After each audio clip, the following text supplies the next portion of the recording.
Akashvani eight 90।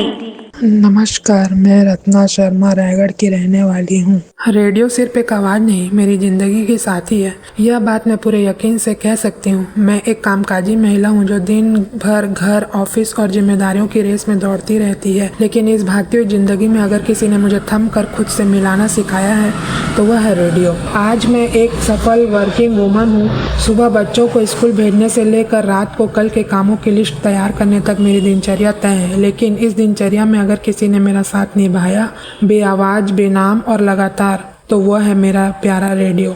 Radio से मेरा रिश्ता बचपन से जुड़ा। जब मैं स्कूल में थी उस समय मेरे पापा सुबह सुबह रेडियो पर समाचार सुनते थे। उस समय मुझे यह सब बोरिंग लगता था, लेकिन जब मम्मी दोपहर को बिना का गीतमाला लगाती थी तब मेरे कान भी रेडियो की ओर लग जाते थे। आज का सबसे लोकप्रिय गीत है, और जब वह गाना बजता जो मैंने किसी फिल्म में सुना था तो लगता जैसे मेरी पसंद को कोई पहचान मिल गई हो। रेडियो के जरिए गानों से जो रिश्ता जुड़ा वह आज भी कायम है।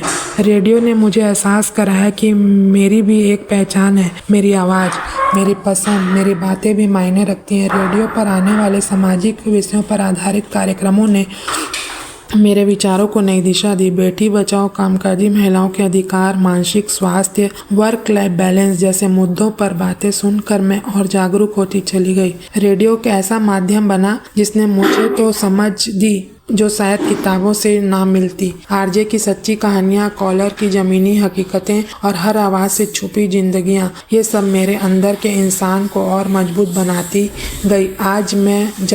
आज जब मेरी उम्र 35 पार हो चुकी है, मैं 2 बच्चों की माँ हूँ, ऑफिस की मैनेजर हूँ, फिर भी रेडियो आज भी मेरे साथ उतना ही है जितना तब था जब मैं कॉलेज की छात्रा थी।